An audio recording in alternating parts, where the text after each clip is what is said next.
And I hate that y'all forget that too. Some people, they just live in in a glass box. You see, and then nobody touch you or nothing. Nothing happened to you. And so it's hard being a kid. And that's something that we have to remember. So anyways, Brown Sugar Talk on Brown Sugar Talk. Shantae, 10 hard questions about childhood. And I got the link on the page, on Facebook. I haven't put it on anything else for Facebook. 10 hard questions to ask yourself about childhood. So what is something that happened in my childhood that still bothers me? That's a good question. What happens in your childhood that still bothers you? The page that you'll see is like 60 hard questions. That's what the link goes. That's something that you really want to consider, because that will transfer into other parts of your life. Like, it won't be something that you can actually, like, that would make you immature. You understand what I'm saying? Like, when people say they petty, you're petty for a reason, because it's not something that's fully adult-like. And sometimes y'all say y'all petty, but really you're just funny. You know what I'm saying? Like, I saw this thing where it's an Asian guy and his girlfriend, and he stole her bonnet in the middle of her sleep. It was a meme. I guess that's what it's not a meme. It's just like a little video. So he stole her bonnet in the middle of the sleep, and he actually closed the door with her bonnet on, her hair everywhere. You see, but he could be doing that because he thinks she cute when she wake up like that. I don't know. But it was evil. You see, that's evil. You don't take nobody's bonnet. Her oil gone out of her hair and everything. So she was in the kitchen and he was looking for some chopsticks, and she was over there eating with all of them. I was like, oh my God. And then they put when you petty as fuck. And it's like, no, that is like cute as fuck. Like, he shouldn't have done it. He shouldn't have fucking done it. That's his favorite, and that's her favorite too. So I don't know. It's just like you have to really consider, y'all, the Instagram has not even started. You have to really consider what's bothering you, so that when you get into adulthood, it's not something that you're carrying over into everything else. You see? So that's the question. What is something that happened in my childhood that still bothers me? And you see, because you could, oh my God, you could be manifesting that in so many different ways. And it's just like, if you don't get to the core of what the issue is, then it's going to be a problem. Especially like jealousy, envy, and hatred. It's a real problem for a lot of people. What hopes and dreams did I have as a child that I have given up on? This is something that you cannot stop. Like, right now, my goal is to jump. Like, I feel like so freaking heavy sometimes. Like, it's like, I want to jump. Like, I actually just want to jump. Just jump. And I always feel like so satisfied when I do it. It's almost like one of the best things that could ever happen. So it's like, I know it's not a hope or a dream, because I actually still accomplish what I want to do. Like, all this stuff I'm doing now, I never wanted to be a lawyer. I didn't want to be a doctor. Even though they were pushing me to do all this other stuff, I just wanted to be a writer. That's it. I wanted to have my own show. I wanted to be on Sesame Street. I still got the same dreams. And so I still do everything I can to do what I want to do. I still write. I still whatever. I still look at law and all that stuff too. But at the same time, it's like, I'm still not, that's not something I really want. Even though I could probably do it, it's not what I want to do in my life. I don't.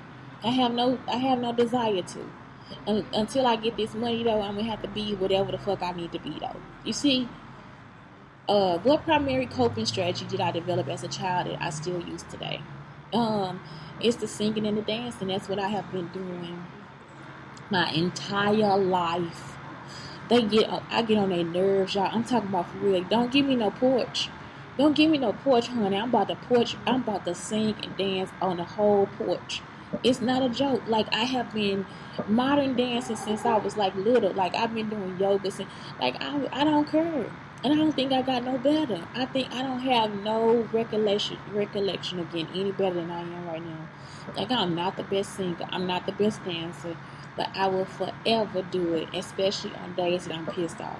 Like, especially on days I can't think about it or make it better. Because I'm going to cry, laugh, and talk to them like they right there with me. So that's it.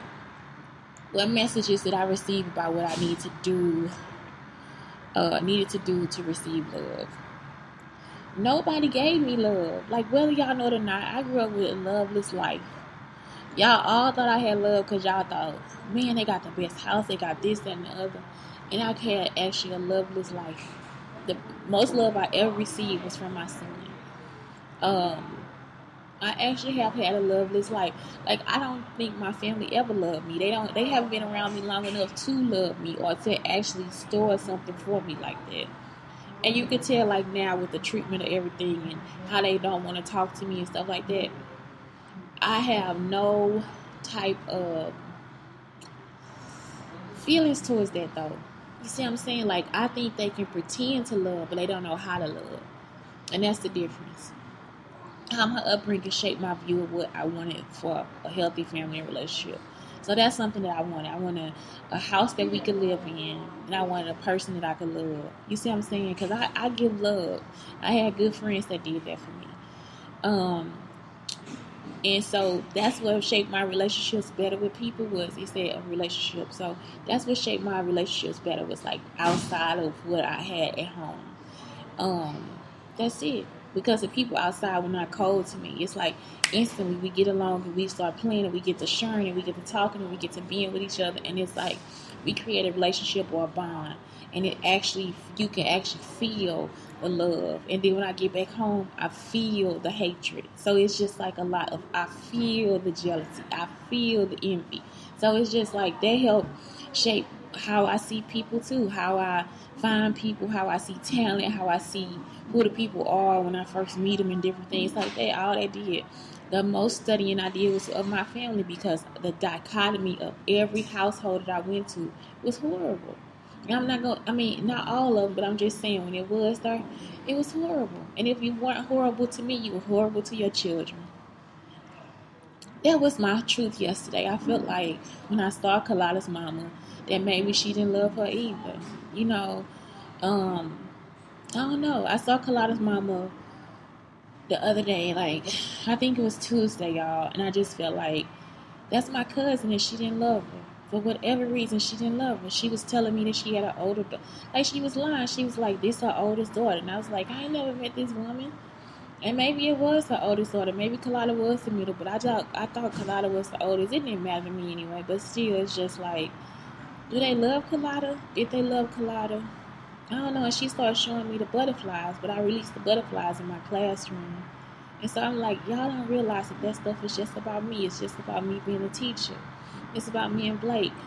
And I don't know. I really hated her at that moment.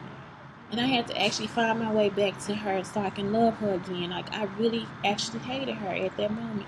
Because I'm like, do you know how much I loved her? Like, do you know how much I cared about her or whatever? And it's like, I don't have anybody to listen because they already grieved her and I just started. So it's a different process for me. It's just, it hurts so much.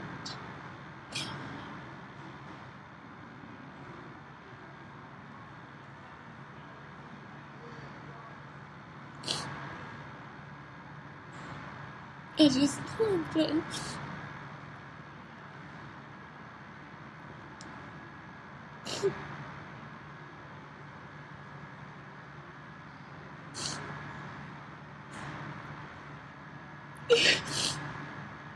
And it was so hard on her.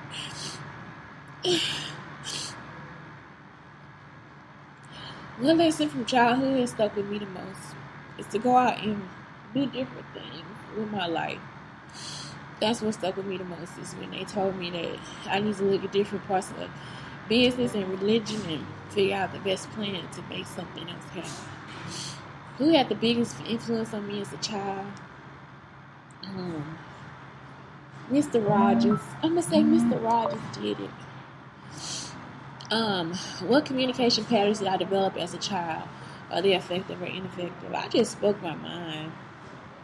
And I don't care if it's effective or ineffective or not. It just doesn't hurt me if I don't lie. Like, it's like, if I just tell you straight up the truth, that's it. I mean, I don't care about your feelings. I'm serious. Because it'd be like, y'all be wrong. Just fuck you. What did I not like about my childhood I want to change for my adult life? I don't want to be around my family. I don't. I really seriously do hate them. And I'm sorry, y'all. It's like I try to find it for them, and I can't. I just can't. I try. And it's like, fuck y'all. It's a habit for me to be with my family. That's it. It's a bad habit I have. It's like me smoking crack or being on heroin. You know what I'm saying? It's like I feel like I have to because we were so tight and everybody had secrets and stuff like that. And it's like I just don't want to do it. I don't. What did I feel most ashamed of as a child? Nothing. How might this shame be affecting me now? I don't feel shame. I'm not gonna let y'all have something over my fucking head. You see what I'm saying? And that's the type of people. A part of my family is like that too. They think they can have masturbation over my head. It's like, nope. I'm sorry. It feels so good to masturbate. How about taking a release? Just nut every once in a while. I'm not the only one. So anyway, that's Shantae. Brown Sugar Talk on the Brown Sugar Talk, telling you guys to have a great day. And it's hard questions because, man, it's like that's how you get through it. Like that's how you get through the pain. Just so you can just have a good day sitting in the garden, reading the paper, drinking coffee, and talking about some more bullshit that don't matter. Because that matters too. Have a good day. Love y'all.